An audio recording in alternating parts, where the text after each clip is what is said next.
pas arriver.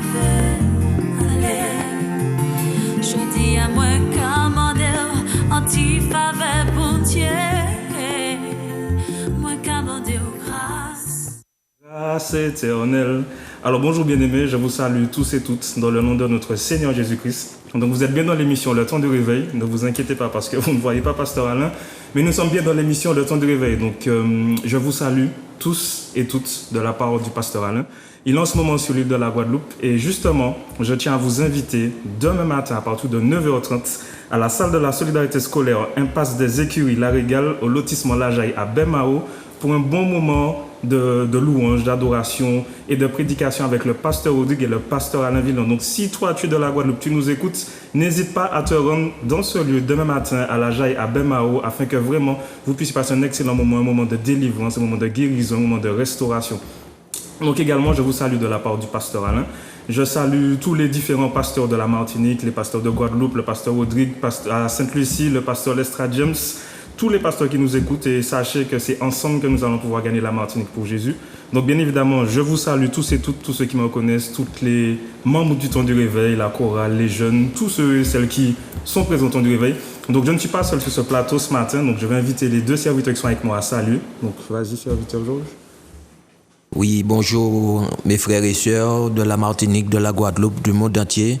Je veux saluer mon épouse qui n'est pas présente et ma fille qui n'est pas présente aussi. Mais merci de nous écouter. Amen, alléluia. Vas-y, serviteur.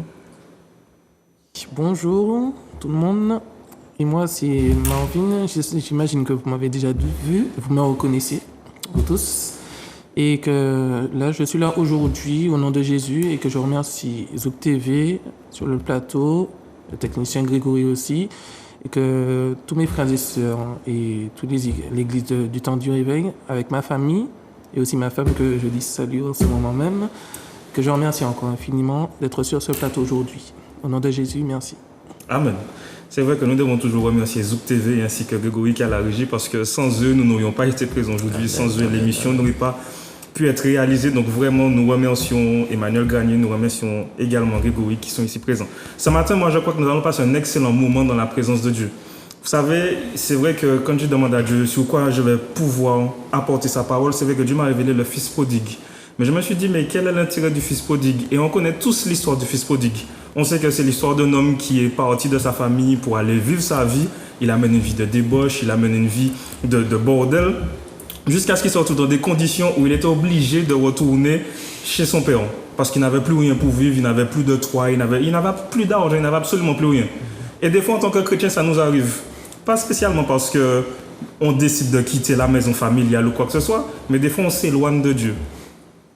Parce que des fois, on se dit, ben, la vie est moins belle, moi, je n'ai bon Dieu après, moi, je fait un petit coup à côté.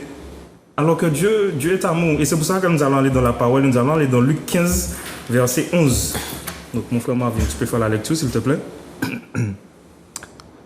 Il dit encore, un homme avait 2 fils. Le plus jeune dit à son père, « Mon père, donne-moi la part de bien qui doit me revenir. » Et le père leur partagea son bien.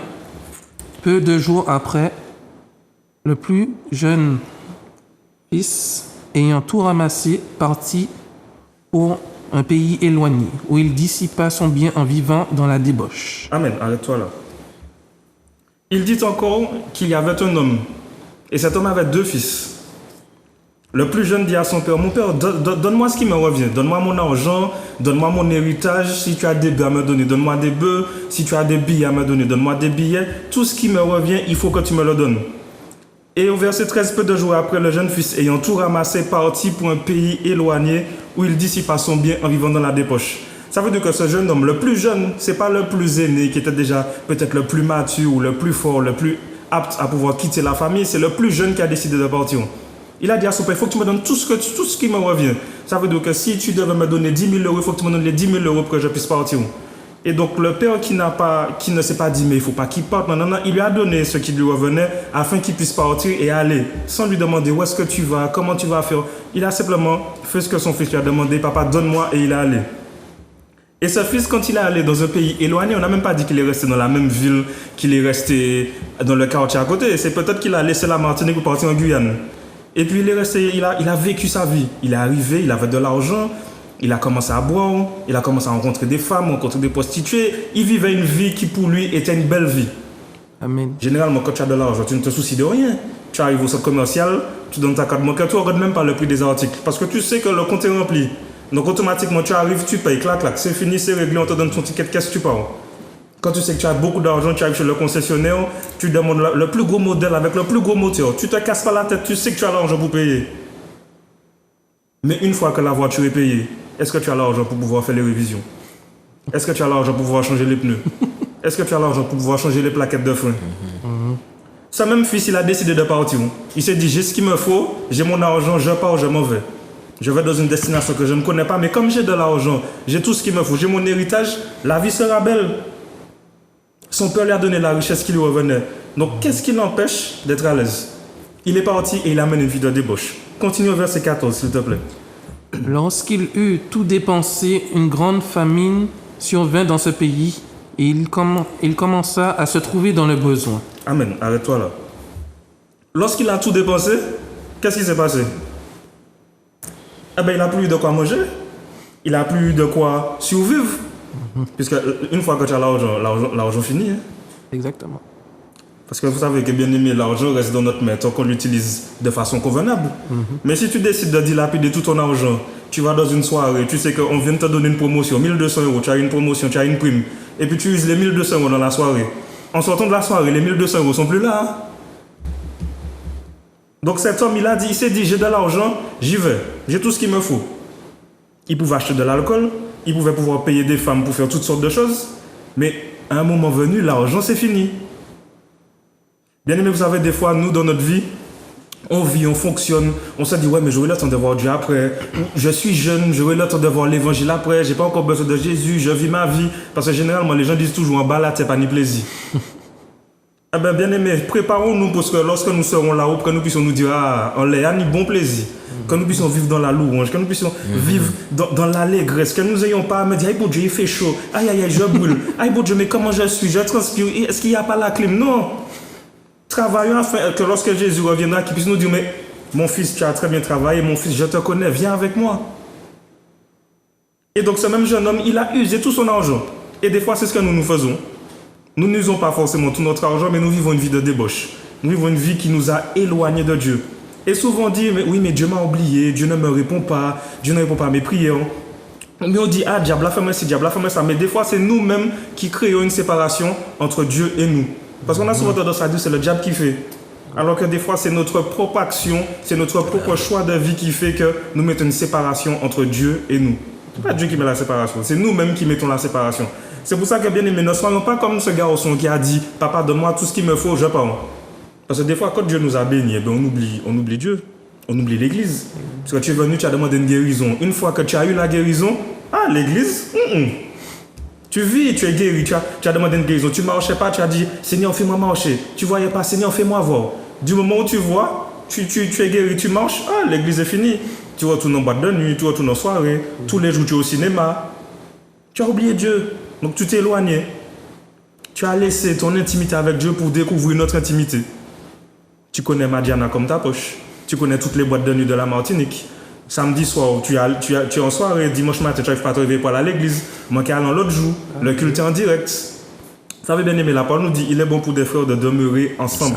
Ça veut dire que c'est ensemble que nous allons pouvoir avancer. C'est ensemble que nous allons pouvoir apprendre. C'est ensemble que nous allons pouvoir grandir. Amen. Et cet homme, il est parti tout seul. Il est parti à l'aventure. Il s'est dit je vais rencontrer d'autres personnes qui vont pouvoir m'aider à avancer. Mais il a rencontré des gens qui étaient juste là pour son argent. Continue, serviteur, verset 15, s'il te plaît. Il alla se mettre au service d'un des habitants du pays qu'il envoya dans ses champs garder les pourceaux. Amen. Tellement qu'il n'avait plus aucun moyen de pouvoir subvenir à ses besoins, il a été obligé d'aller dans le village pour voir qui c'est qui aurait pu l'aider pour avoir un toit, pour avoir de quoi manger. Et puis on ne lui a pas dit qu'il va faire le ménage dans la maison. On ne lui a pas dit, eh ben, tu vas faire la sécurité, tu vas venir au champ avec moi, on va aller se promener au village. Non, on l'a envoyé avec les cochons. Il alla se mettre au service d'un des habitants du pays qui l'envoya dans ses champs garder les pourceaux. On n'a pas dit dans ses champs pour cultiver. On l'a envoyé dans les champs pour qu'il puisse s'occuper des cochons qui demeurent dans la boue. Ça veut dire que tu es déjà dans la boue parce que tu n'as pas d'argent, tu n'as pas de toit et on t'envoie encore avec des cochons. Continue, verset 16, s'il te plaît. Il aurait bien voulu se rassasier des carouges que mangeaient les pourceaux, mais personne ne lui en donnait. Étant rentré en lui-même, il dit « Combien d'ouvriers chez mon père ont eu du pain en abondance, et moi, ici, je meurs de faim. » Amen. La parole est belle, hein? Parce qu'on nous dit il aurait bien aimé manger le repas des cochons. Ça veut dire que la personne qui est partie avec tout son héritage, il est arrivé dans une ville où il pouvait manger ce qu'il voulait, boire ce qu'il voulait, être assis à la plus belle table qu'il y avait dans la ville. Et puis là, il se retrouve à être dans un champ avec des cochons, et puis il ne peut même pas manger le repas des cochons. Parce qu'on ne lui donne pas. Si on lui donne, qu'est-ce qu'on va donner aux cochons? Donc il s'est retrouvé l'amour de faim. Et puis ce qui est bien, c'est qu'au verset 17, il dit étant rentré en lui-même. Ça veut dire qu'à ce moment précis, il s'est remis en question. Il s'est dit, mais gars, moi là, moi pas ni manger, cochon qu'à manger, qu'à papa moi ni bon ouvrier, yo toute la qu'à manger en abondance. Ça veut dire qu'il s'est rappelé que chez son père, même les gens les plus bas, les simples ouvriers, comme lui il était à ce moment précis, pouvaient manger en abondance. Et que lui, il était là en train de s'occuper de cochons et il ne pouvait même pas pouvoir manger le repas des cochons. Et il s'est dit, ici, moi, je suis là, je meurs de faim. Et bien aimé, vous savez, ça nous arrive tellement parce que des fois, on voit qu'il y a des gens à l'église qui avancent plus vite que nous. Il y a des gens peut-être qui viennent d'arriver. Ouais, mais comment est bon Dieu, Isaac a béni? Comment est au service? Et moi, là, depuis combien de temps? Pour qui ça n'a pas fonctionné, bah, moi? Ah non, c'est diable qui bloquait moi, c'est un tel qui priait pour moi pas avancer. En fait, on aime toujours rejeter la faute sur les autres. Exactement. Toujours rejeter la faute sur les autres. Ce jeune homme, il s'est jamais dit c'est de la faute du gars qui m'a envoyé m'occuper des cochons. Il s'est pas dit c'est de la faute de mon père qui m'a donné l'argent. Il est rentré en lui-même et puis il s'est dit, mais regarde-moi là, je meurs de faim. Et il s'est rappelé qu'il y a plein d'ouvriers chez son père qui mangent en abondance. Et des fois, à cause de nos choix, ça nous éloigne de Dieu. Et puis on se dit, mais je ne comprends pas, moi je prie, pourquoi Dieu ne me bénit pas comme lui bénit un tel? Et puis hop, la jalousie commence à rentrer dans les cœurs. Tu commences à critiquer l'autre, tu commences à dire, moi pas un métal là, moi pas un tel, tu viens plus à l'église pour telle et telle raison. Mais c'est toi-même qui as créé la situation. Continue s'il te plaît, verset 18. Je me lèverai, j'irai vers mon père et je lui dirai, mon père, j'ai péché contre le ciel et contre toi. Je ne suis plus digne d'être appelé ton fils. Traite-moi comme l'un de tes ouvriers. Et il se leva, et il alla vers son père. Comme il était encore loin, son père le vit et fut ému de compassion. Il courut se jeter à son cou et l'embrassa. Amen. Le fils... C'est bon, arrête-toi là, s'il te plaît. Il a vu qu'il était complètement à côté de la plaque. Du moment où il s'est remis excusez-moi Ben, mais du moment où il s'est remis en question, il s'est dit, mais je suis là, j'ai pas de quoi manger, je sais que j'ai un père qui existe. Je sais que j'ai un père qu'il faut, c'est moi-même. Même si j'ai pu commettre tout ce qui est mauvais, il faut que j'aille auprès de mon père et puis que je puisse lui dire, papa, je sais, j'ai péché. Papa, pardonne-moi parce que je sais que ce que j'ai fait n'était pas bien. Ah oui, papa, je t'ai dérespecté, je t'ai pas honoré. Quand j'étais dans ta maison, tu me donnais de quoi m'habiller, etc. Et puis, je n'ai jamais fait les choses bien. Il a préparé dans sa tête le discours qu'il devait avoir. Et ça veut dire que nous, en tant qu'enfants de Dieu, nous savons ce que nous faisons qui est bien et qui n'est pas bien. Parce que Dieu nous a donné cette grâce de pouvoir connaître le bien et le mal. Donc quand tu fais une action, tu sais si l'action est bonne ou pas. Du moment où tu te dis dans ta tête, est-ce que Dieu va voir que c'est un péché, c'est que c'est un péché. Parce que si réellement cette chose que tu disais à Dieu, est-ce que c'est vraiment un péché? Si ce n'était pas un péché, tu ne l'aurais pas pensé. Si je viens et puis je dis au serviteur Marvin, est-ce que je peux prier pour toi? Marvin va me dire oui, ou Marvin va me dire non, mais dans mon cœur, je saurais que ce n'est pas un péché, parce que je sais que Dieu nous demande de nous aider les uns les autres, de nous aimer les uns les autres, prier les uns pour les autres. Amen. Mais si je dis à Marvin, allons faire un braquage. Peut-être que Marvin va me dire allons. Mais moi, instinctivement, je saurais dans mon esprit, mais Dieu a dit tu ne voleras point. Hein. Est-ce que vraiment on doit faire ça? Ça veut dire que Dieu nous donne cette conscience de pouvoir se dire je fais quelque chose qui est bien ou je fais quelque chose qui est mauvais. Maintenant, tout comme Dieu nous a dit, il a mis devant nous la mort et la vie, choisis la vie. Dieu t'a donné un léger conseil. Il t'a dit choisis. J'ai mis devant toi deux choses, la mort et la vie. Choisis simplement la vie. Ça veut dire que Dieu te donne le libre arbitre. Tu peux faire tes choix, mais moi je te conseille de choisir la vie. Parce que si tu choisis la mort, tu sais ce qui t'attend. Comme on dit, le salaire du péché, c'est la mort. Et donc, ce jeune homme, il a couru. Il est parti, il s'est dit non, moi j'abandonne cochon, j'abandonne ville, il faut que je retourne vers mon père. Il faut que je retourne voir si on pourra m'accepter, même si on ne m'accepte pas en tant que fils, mais au moins que je puisse être comme un ouvrier. Ça veut dire que cet homme a décidé d'oublier sa place de fils juste pour pouvoir manger. Il s'est dit, je ne suis pas digne d'être appelé fils de monsieur si grand, de monsieur si haut placé, si riche.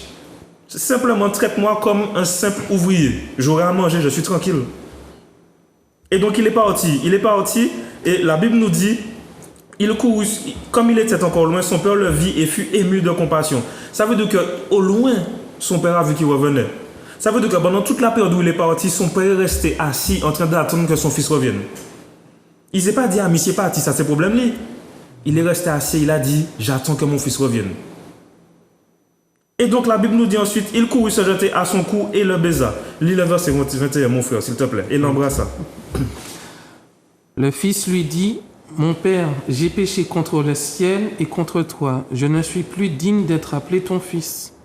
Mais le père dit à ses serviteurs, apportez vite la plus belle robe et revêtez-le, mettez-lui un anneau au doigt et des souliers aux pieds. Amen.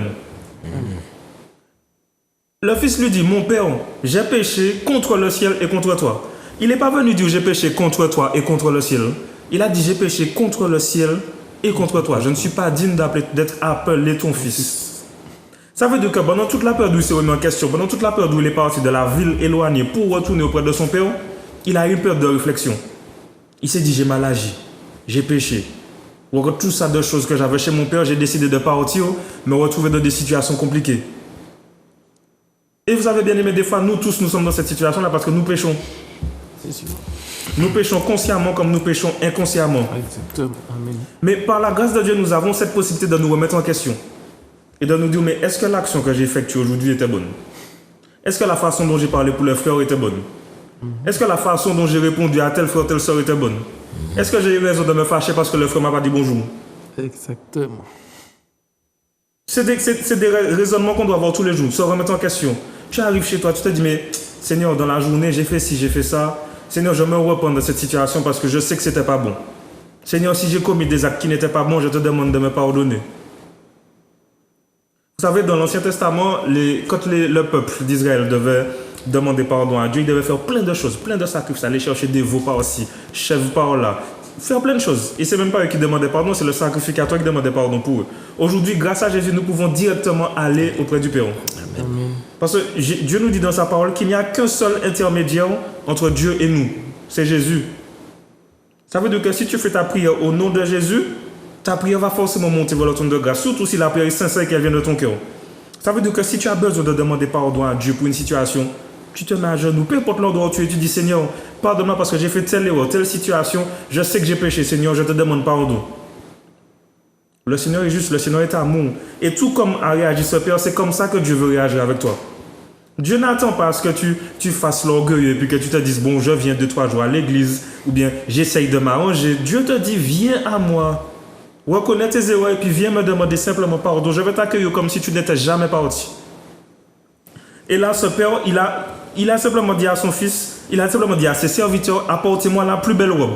Ça veut dire que son fils qui est arrivé tout seul, qui avait péché, qui lui a demandé plein de trucs, de lui donner son argent, qui a abandonné le domicile familial, son père a dit, apportez-moi le plus beau vêtement. Revêtez-lui, mettez-lui un anneau au doigt et des souliers aux pieds. Ça veut dire que cet homme est arrivé sans vêtements. Puisqu'il n'avait plus d'argent. Il n'avait plus d'argent pour s'habiller, il n'avait plus de quoi se nourrir. Donc il devait avoir maigri. Il n'avait plus d'argent, il n'avait plus de chaussures, il n'avait plus rien. Quand il est arrivé chez lui, son père a dit, mettez-lui une robe, la plus belle, mettez-lui un anneau, mettez-lui des chaussures. Pourquoi? Parce que l'anneau représente l'alliance que Dieu a établie avec nous. Et Dieu a dit qu'il ne va pas nous abandonner. Ça veut dire que le retour de ce fils a été la plus belle fête qu'il pouvait y avoir dans la ville. Et continue le verset 23, s'il te plaît. Amenez le veau gras et tuez-le. Mangeons et réjouissons-nous, car mon fils que voici était mort, il est revenu à la vie. Il était perdu et il est retrouvé, Ils commencèrent à se réjouir. Amen. Amenez-le veau gras et tuez-le. Ils n'ont pas dit amenez-le veau chétif. Ils n'ont pas dit amenez-le veau qui a 3 pattes. Amenez-le veau qui est presque mort. Il a dit amenez-le veau gras et tuez-le. Ça veut dire que sur l'instant T, il n'y avait aucune préparation qui était faite. Il ne s'est pas dit mon fils va revenir, je mets déjà un bœuf là, je vais lui donner à manger, on prépare déjà des légumes par-ci, aller faire. Non! Il ne savait pas que son fils allait revenir. Mais il avait l'espoir que son fils puisse revenir un jour. Donc il s'est dit amenez-le veau gras, tuez-le, mangeons et réjouissons-nous. Il n'a pas dit mangeons et puis retournons à nos occupations. Il a dit faisons la fête. Faisons la fête pourquoi? Parce qu'il l'a dit dans le verset 24, mon fils que voici était mort. Pourquoi il était mort? Parce qu'il était parti dans la débauche. Il avait laissé la lumière pour passer dans les ténèbres. Il est revenu à la vie, il était perdu et il est retrouvé. Et il commencera à se réjouir. Ça veut dire que Dieu prend plaisir quand tu te retrouves, quand tu reviens à lui. La Bible te dit qu'il y a un bal dans le ciel lorsqu'un pécheur se repent. Amen. Ça veut dire que lorsque tu décides d'abandonner tes mauvaises voies, maman, c'est la fête dans le ciel. Et puis, c'est pas histoire de, la fête, tu invites 10 000 personnes, tu dois faire à manger, les gens sont jamais satisfaits du repas, il y a pas assez de champagne, ou même pas si c'est les boules, les pas là. Non! Là, c'est une fête céleste. Ça veut dire que là où tu t'étais perdu, Dieu remet toutes choses en ordre. Ça veut dire que là où tes pensées étaient des accès, mais Dieu remet un axe. Ça veut dire que là où tu avais perdu l'équilibre, Dieu te redonne l'équilibre. Là où tu avais perdu une bonne vision, Dieu te redonne la vision des choses. La vision comme lui, il veut que tu puisses avoir la vision. Pourquoi? Parce que Dieu veut que nous puissions persévérer. La Bible nous dit que nous ne sommes pas là pour perdre, c'est ce que Jésus disait à ses disciples, nous ne sommes pas là pour perdre des gens, mais pour garder les gens et pour que tout le monde puisse être sauvé. Ça veut dire qu'il n'y a pas qu'une catégorie de personnes qui doit être sauvée. Le meurtrier peut être sauvé, le voleur peut être sauvé, le marin pêcheur peut être sauvé. Même si tu as commis peu importe l'erreur de ta vie, tu peux être sauvé. Parce que par la grâce de Jésus, par le sacrifice de Jésus, nous avons accès à la vie éternelle. Mais c'est vrai que Dieu nous demande une chose, que nous puissions nous convertir, nous repentir, nous baptiser, lui donner notre vie, nous convertir sincèrement. Mais beaucoup de personnes pensent qu'une fois que tu es baptisé, c'est réglé. Alors que la Bible dit dans le livre de Matthieu, celui qui persévérera jusqu'à la fin sera sauvé. Ça veut dire que c'est lorsque tu résisteras dans les moments difficiles, lorsque tu ne vas pas abandonner la foi, lorsque tu ne vas pas te détourner de l'église parce que tu es arrivé, la clim était trop forte, tu avais trop froid, ou bien la batterie jouait trop forte, tu t'es dit ah, moi pas qu'à aller là encore, ou bien un frère t'a pas dit bonjour, tu as dit ah, moi pas qu'à aller en l'église là encore. On voit ça dans toutes les églises. Mais bien aimé, sache que tu ne veux pas rater et personne ne veut rater le train pour aller au paradis. Donc tu ne peux pas rater le paradis à cause d'une clim. Tu ne peux pas rater le paradis à cause d'un frère ou d'une soeur qui t'a pas dit bonjour. Tu ne peux pas rater le paradis parce qu'en arrivant sur le parking, un frère doit regarder mal. Exactement. Des fois, tu ne sais même pas quelle situation que le frère vit. Si le frère était dans ses pensées, le frère n'était même pas peut-être sur toi. Mais tellement des fois, on est orgueilleux. Donc du moment qu'on voit quelqu'un, ah, mais c'est pas un même, ouais. Et c'est pour ça qu'on a tellement de situations difficiles parce qu'on s'occupe des affaires des autres. Dieu ne nous dit pas dans sa parole, occupez-vous de mes affaires et de celles des autres. Dieu me dit, occupez-vous de mes affaires et je m'occuperai des vôtres. Il t'a pas dit, occupe-toi de mes affaires et de celles de l'autre. Ni il m'a pas dit, occupe-toi de mes affaires et occupe-toi des affaires de Marvin. Hein? Ni du serviteur Georges. Il m'a dit, occupe-toi de mes affaires et je m'occuperai des tiennes. Ça veut dire, fais ce que tu dois faire pour moi et moi, je ferai ce que je dois faire pour toi. Mais on aime faire les affaires des autres. Regardez, ils dans le péché. Mais si, ou pas, il pas venir à l'église là? Parce qu'on s'attend trop à ce que les autres vivent. On ne s'attend pas à ce que nous vivons. Parce que Dieu a besoin de nous transformer. Dieu veut nous voir évoluer. Si ce jeune homme était resté regarder au fait qu'il était parti et que peut-être que son père n'aurait pas accepté qu'il revienne, il serait resté dans la boue avec les cochons. Il serait mort de faim. Il n'aurait rien pour manger. Peut-être que même il aurait mangé un cochon tout vivant. Mais il s'est remis en question. Il s'est dit non. Je dois retourner à la maison de mon père parce que je sais que mon père va m'accepter. Même si j'ai commis le plus grand des péchés, mais il va m'accepter. Et c'est ce que nous devons faire vis-à-vis de Dieu. Peu importe ce que tu as commis comme erreur, il n'y a rien qui peut dire, il n'y a personne sur toi qui peut dire Dieu ne va pas te pardonner. Parce que Dieu est amour. Et c'est Dieu qui décide de nos vies. C'est Dieu qui dirige nos vies. Alors bien aimé, ce matin, si tu entends ce message, sache que rien n'est impossible à Dieu. Amen, amen, amen. Et ce que tu vis, même si nous ne le vivons pas de la même façon, nous le vivons à notre niveau. Le serviteur Georges a des épreuves, j'ai des épreuves, le serviteur Marvin a des épreuves. Aucun de nous ne peut supporter l'épreuve de l'autre. Parce que Dieu sait pour quelle raison il nous donne les épreuves. Et tous les jours, nous commettons des péchés, consciemment comme inconsciemment. Mais Dieu nous donne cette possibilité d'aller vers lui et puis de lui demander sincèrement pardon. Seigneur, je te demande pardon parce que j'ai fait telle erreur. Aide-moi à ne plus recommencer. Parce que c'est vrai que c'est bien de demander pardon, il faut demander pardon, Dieu pardonne. Mais bien aimé, il ne faut pas que nous puissions rester là, demander pardon aujourd'hui, et puis 2 heures après, on recommence la même bêtise. Tu demandes pardon le soir, tu recommences. Tu demandes pardon le lendemain, tu recommences. Non, il faut que tu demandes pardon et que tu te mettes en condition pour ne pas retomber dans les mêmes erreurs. Si tu sais que tu es un très grand menteur et que tu demandes pardon à Dieu, eh ben dis à Dieu de ne pas te mettre dans des situations où tu vas devoir mentir. Ou que si tu dois mentir, que Dieu puisse créer une situation pour que la vérité puisse sortir de ta bouche.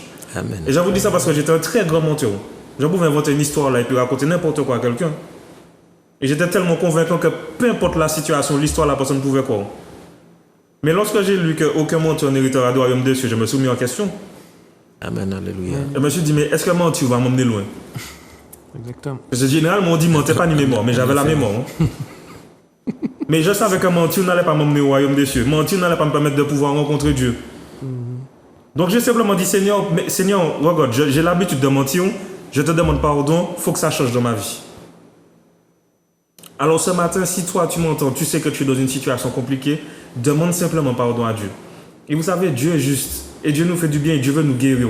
Et si à la régie, le serviteur Grégory a pu faire le nécessaire, nous allons regarder une petite vidéo qui dure à peu près 3 minutes d'un témoignage d'un serviteur qui ne marchait plus, qui est en fauteuil roulant. Donc Grégory, si tu peux passer la vidéo, s'il te plaît. J'ai commencé à m'écrire, je ne fais pas de régime. C'est mon esprit à faire. Donc je ne fais pas de régime.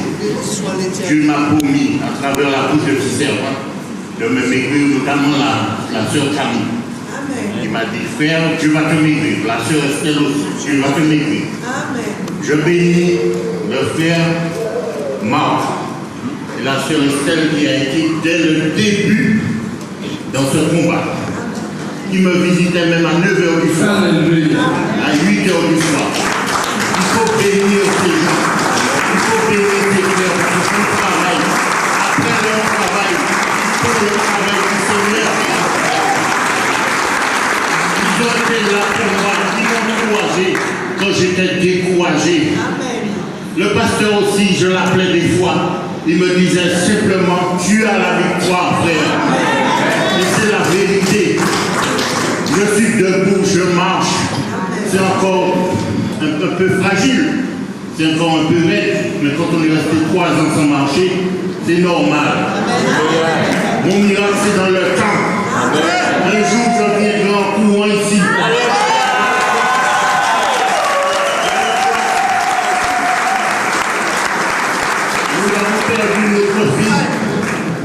Nous avons perdu notre fille sur la route du Vauclin. Dieu nous a donné à être consolés. Je n'ai jamais vu ça. Ma femme est devenue belle dans l'épreuve. C'est une chose extraordinaire. Alors je vous bénis. Je vous donne toute la bénédiction. Et croyez, vu ce que j'ai entendu, le pasteur a révélé un homme de Dieu.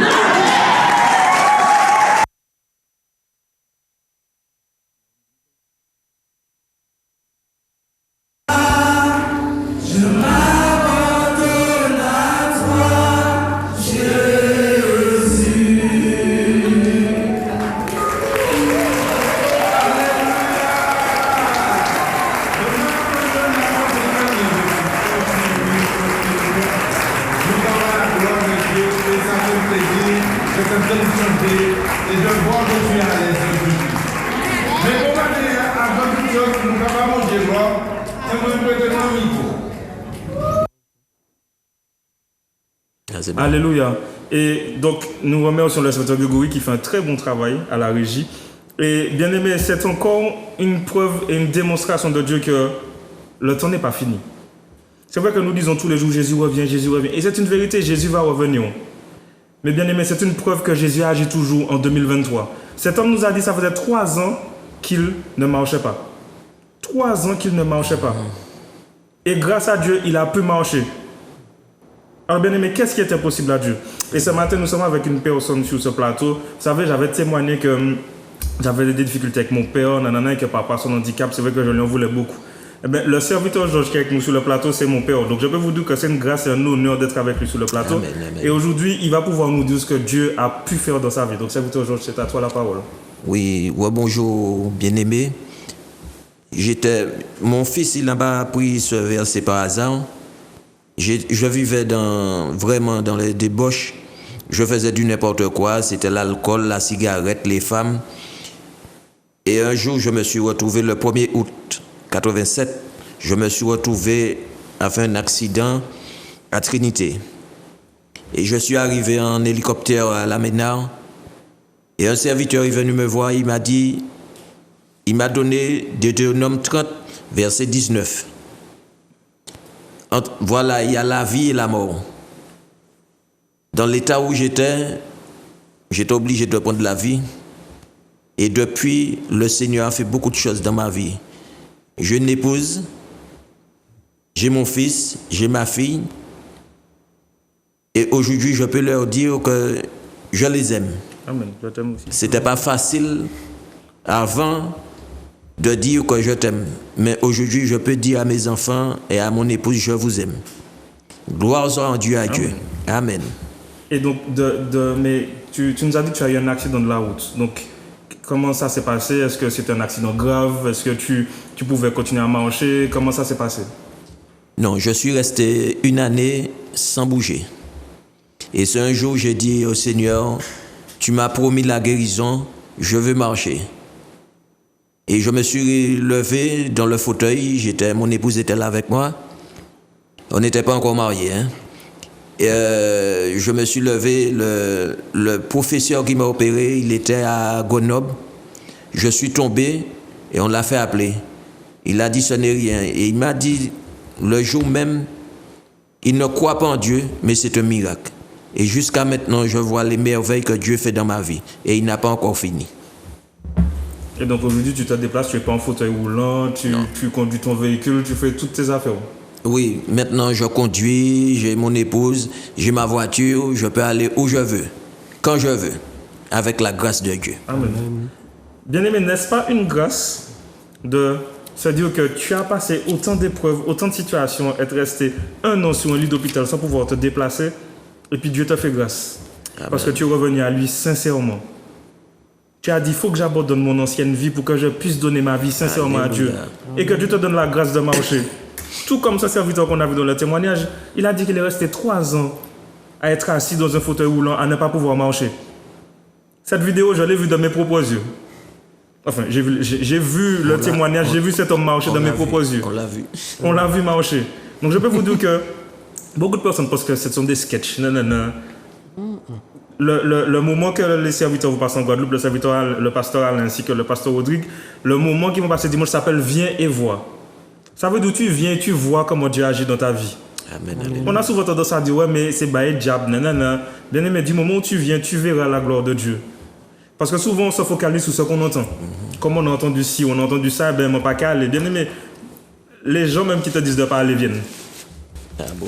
Donc est-ce que tu penses que c'est quelqu'un qui va t'empêcher de venir prendre ta guérison? Moi, je ne crois pas.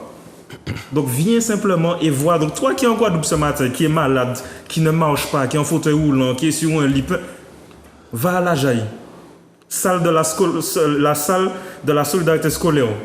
Va et tu vas voir comment Dieu est capable d'agir dans ta vie. Mais que surtout il soit fait selon ta foi. Parce que, bien aimé, le pasteur aura beau prier pour toi. Si ta foi n'est pas en action, c'est comme s'il n'a rien fait. La foi sans les œuvres, elle est morte. Tu peux croire autant que tu veux. Si tu ne te mets pas en action pour que la guérison puisse parvenir, elle est caduque. Et tout comme ce frère qu'on a vu, et tout comme mon père, ils ont entendu la parole. Et ils ont cru. Et ils ont mis leur foi en action. Ils se sont dit, je dois marcher et je vais marcher. Et ils ont marché. Et ce matin, nous allons continuer dans ce petit moment de témoignage. Nous allons entendre le serviteur Marvin qui va nous dire ce que Dieu a fait dans sa vie. Vas-y, serviteur. Rebonjour tout le monde, téléspectateurs, mes frères et sœurs. Et qu'aujourd'hui même, j'avoue que le Seigneur, franchement, il est si bon, il est si merveilleux. Et que comme ce frère aussi qu'on a vu dans ce témoignage-là qui a marché, marcher ne veut pas dire c'est juste lever comme ça pour marcher, non. Tu peux marcher, mais marcher, aller de l'avant, avancer encore et encore au nom de Jésus. Parce que franchement, tu peux marcher normalement et puis tu sais que, non, il faut se dire que tu peux marcher, mais tu ne vas pas te rendre compte que tu marches sur un droit chemin. Non, il faut bien marcher. Tout ça avec Jésus dans votre vie. Et que aussi, je témoigne aussi de cela que moi-même, je ne connaissais rien de la vie en Dieu, en Christ, et que après, au fur et à mesure, depuis ce jour où j'ai rencontré cette sœur, deux sœurs qui allaient à cette église-là aussi, qui m'ont invité, et que depuis ce jour, ma vie avec Dieu, ce n'est plus la même chose. Non, c'est une vie transformée où je vis ma vie heureuse, cette vie éternelle par la grâce de l'Éternel. Et que je remercie encore infiniment mon Dieu d'être là aujourd'hui, parce que moi, quand je me regarde dans ce miroir, je n'arrête pas de remercier le Seigneur Jésus, franchement, infiniment pour ce que je suis en ce moment même. Amen. Parce que je sais qui je suis là où je suis en Christ. Amen. Et tout, parce que je sais que non seulement il m'aime, et moi, je sais que cet amour inimaginable pour nous tous, pour moi, parce que c'est pas pour moi seulement, c'est pour tous ces enfants, tous ceux qu'il a créés et tout, pour notre bien dans notre famille, de nous tous, nos bien-aimés et tout. Et que non seulement, jusqu'à maintenant, de jour en jour, je n'arrête pas d'avancer, aller de l'avant, marcher et remercier, prier mon Dieu pour encore avancer, continuer, ne pas rester juste sur place, sur le même chemin, parce qu'il y a des choses qui te bloquent, des épreuves difficiles, comme ce frère pasteur Benjamin a dit, et tout, qu'il y a des épreuves difficiles, mais on sait que le Seigneur a déjà préparé un bon plan pour nous tous. Donc, de ne pas hésiter à se battre, aller jusqu'au bout, et toujours de croire en Dieu, et mettre sa foi toujours en action. Amen. Amen. En tant que jeune, est-ce que pour toi, suivre Dieu, c'est quelque chose de compliqué? Est-ce que tu sens que tu es dans un truc où il y a que des adultes, c'est vieux, parce qu'il y a beaucoup de jeunes qui nous disent « Ouais, mais je veux pas entrer à l'évangile parce que c'est un truc de vieux ». Est-ce que tu sens que le fait d'avoir accepté Dieu dans ta vie, c'est un truc de vieux? Ah non, pas du tout. Non, c'est pas un truc de vieux, parce que déjà, il n'y a pas d'âge pour se donner à Dieu. Amen. Alléluia. Alors, je rajoute encore une dernière chose, que franchement, j'ai reçu beaucoup de choses que le Seigneur mon Dieu m'a révélées, et qu'aujourd'hui même, moi en tant que jeune chrétien, je n'hésite pas franchement à me servir de ce dont mon Dieu m'a donné, parce que le jour où je me suis fait baptiser, je ne vais jamais oublier ce que cet homme de Dieu, pasteur Alain Villan, m'a dit: tu es un instrument de Dieu. Amen. Et cet instrument de Dieu où franchement je sais que en louant mon Dieu, en chantant cette adoration qui sert à impacter, à parler à tous ces jeunes sur cette terre, que avec mon Dieu, ne croyez pas que c'est juste chanter comme ça, qu'on l'église comme ça. Non. Au cas chante, au cas danser, qu'on David et tout, tu es dans la joie, la bonne humeur, Alléluia. cette joie qui déborde, où franchement tu regardes à toi, à gauche, tu te dis, non, il n'est pas dansé, mais intimement, pas sous la oui, ils attendent la joie et tout. Alléluia. Amen. Donc franchement, mes frères et sœurs, n'hésitez pas à prier encore et encore et appeler mon Dieu dans votre vie pour que vous allez de l'avant à marcher comme cet homme que vous avez vu là dans ce témoignage. Alléluia. Est-ce qu'il y a des appels? S'il y a des appels, on va au téléphone. Il n'y a pas d'appel. Il n'y a pas d'appel. Il n'y a pas d'appel, c'est que la parole a touché tout le monde et que je crois que tout le monde a compris qu'il faut que nous puissions nous réunir dans les églises pour que nous puissions prier les uns pour les autres. Alors, comme je vous ai dit encore une fois, nous sommes présents donc, à l'église Le Temps de Réveil de la Postérité. Donc, en Guadeloupe, vous pouvez trouver le pasteur Alain qui sera présent demain, si Dieu veut, à partir de 9h30. Le moment, c'est Viens et vois avec le pasteur Rodrigue. Moi, je crois que le moment qu'ils vont passer là-bas, c'est un moment excellent. Donc, si toi, tu sais que tu es malade, tu sais que tu passes des moments difficiles, il y a des choses que tu ne comprends pas, tu as besoin d'avancer avec Dieu, n'hésite pas à te rendre à ce lieu. Je vous redis le lieu, c'est la salle de la solidarité scolaire, impasse des Écuries, la Régale, lotissement La Jaille à Bemao. Viens et vois à partir de 9h30. Et bien évidemment, nous serons, nous aussi, au temps du réveil, donc à Saint-Joseph, à Rivière-Blanche, à partir de 8h30. Donc nous allons passer un excellent moment dans la louange, dans l'adoration, avec, bien aimé, la présence de Dieu, bien évidemment. Donc si tu sais que toi aussi tu es malade, tu passes des moments difficiles, tu as une situation, tu sais que tu ne comprends pas, n'hésite pas à venir à l'église, parce que Dieu aura forcément quelque chose à te dire. Dieu aura forcément quelque chose à te confier, à te révéler. Et donc, je crois qu'il y a un appel. Donc, nous prenons l'appel. Alléluia. Fin de l'émission. Alléluia. La fin de l'émission. C'est la fin de l'émission. Je vous appelle. Oui. Oui, je vous appelle. Je suis Madame Bénon. C'est pour Nicette, c'est pour pouvoir me débloquer, prier pour mes enfants, ma maison, ma famille. Est-ce que vous pouvez nous donner votre prénom? Nicette. D'accord. Vous nous appelez d'où? Des Abîmes. Des Abîmes, d'accord. Il n'y a pas de souci. Si vous pouvez vous rendre demain matin à la salle de la solidarité à La Jaille à Bemao, n'hésitez pas à y aller. D'accord. Alléluia. Merci. Soyez bénis. Alléluia. Merci. Alléluia. Encore Alléluia. On vous écoute. Allô? Oui, bonjour. Allô? Oui, allô? Bonjour, pasteur Benjamin. Bonjour, serviteur. Pasteur Benjamin. Oui. Pasteur Benjamin, je te... Oui, allô, pasteur Benjamin. Je t'écoute. Je te demande de prier pour moi parce que... Faut baisser sur votre télévision. Baisse sur la télé, tu peux parler, vas-y, parle. Je te demande de prier pour moi parce que je fais partie de ton église. Et en ces jours-ci, je passais un temps difficile. Ces jours-ci, je passe un temps difficile parce que... Donne-nous ton prénom. Difficile. Alors, je suis le frère Amanik. Frère Amanik, d'accord. Ok, d'accord, il n'y a pas de souci. Il n'y a pas de problème. Je te demande de prier pour moi, ma femme et mes enfants. Il n'y a pas de souci, on va passer à toi dans la prière. Si tu peux venir à l'église demain matin, n'hésite pas à venir.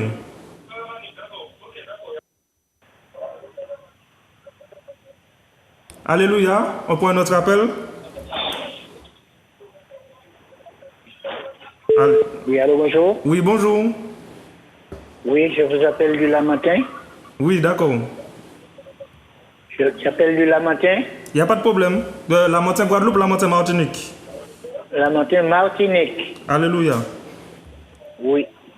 Alors, je demande la prière ici pour moi, pour ma maison, pour ma famille, pour mes enfants, pour la bénédiction, la paix, la santé de toute ma famille dans la maison. D'accord. Si tu peux, demain matin, viens au temps du réveil à Saint-Joseph, Rivière-Blanche. Il n'y a pas de problème. Je suis un habitué de chez Alain Villan. Alléluia. Il n'y a pas de problème. Je suis toujours dans sa maison. Ah ben merci Seigneur. Toujours dans la maison de Dieu. Amen. Amen. Ouais, ben, nous arrivons à la fin de l'émission, donc nous n'allons pas prendre d'autres appels, mais nous allons vraiment prier pour demander à Dieu vraiment d'apporter la guérison, d'apporter la libération, la protection à toutes ces personnes qui sont présentes. Notre Père éternel, Dieu Tout-Puissant, Papa, mon Dieu, mon roi, vraiment à cet instant, j'élève ton nom, Père éternel, afin que vraiment que tu puisses agir, Papa, pour toutes ces personnes qui ont appelé, Papa, et toutes ces personnes auxquelles on n'a pas pu prendre les appels, Père éternel, vraiment, que Papa, ceux qui ont besoin de guérison, que tu puisses envoyer par ta puissance la guérison dans leur vie, Père éternel, qu'ils puissent vraiment être impactés par toi, Papa, afin que vraiment que la guérison soit active dans leur vie, Père éternel, que ceux qui ont demandé que leur maison soit protégée, Papa, que tu puisses étendre une barrière d'ange autour de ces maisons, Papa, afin que vraiment que leur maison, leur véhicule soit protégé, Papa. Merci pour leurs enfants, merci pour leur mari, leur épouse, Père éternel. Vraiment, merci, Papa, pour tous les bienfaits que tu en réserves pour chacun d'entre nous, Père éternel. Et vraiment, cet instant, je te remercie, Papa, et je te bénis pour le serviteur, le pasteur Alain, le pasteur Odigan, cet instant en Guadeloupe, Papa. Merci de les bénir, de les fortifier, Papa. Merci vraiment que ton Saint-Esprit puisse encore les accompagner afin d'accomplir la mission, Père éternel. Merci également pour nous-mêmes, Papa. Merci pour toutes ces personnes qui ont regardé cette émission, cet instant, Papa, aussi bien à la télé que sur les réseaux sociaux. Vraiment que tu puisses, Père éternel, toucher chacun d'entre eux, Père éternel, et vraiment répondre à leurs différentes interrogations. Alors, Papa, vraiment, en cet instant, je te remercie et je te prie au nom de Jésus pour ta seule gloire. Amen. Amen. Alors, passez un bon samedi et un bon dimanche pour ceux qui regarderont l'émission demain matin. Et n'oubliez pas qu'en cet instant, c'était le temps du réveil. Et réveille-toi, toi qui dors, et Christ t'éclairera. Amen. Amen. Amen. Grâce, grâce Voilà, c'est fini. éternelle. Grâce, grâce au Seigneur. Je dis à moi qu'à crier vers l'Éternel. Pas je dis moi dans la peine, moi pas ni force forcée. Et tout qui me qu'aime, moi pense, moi pas arriver.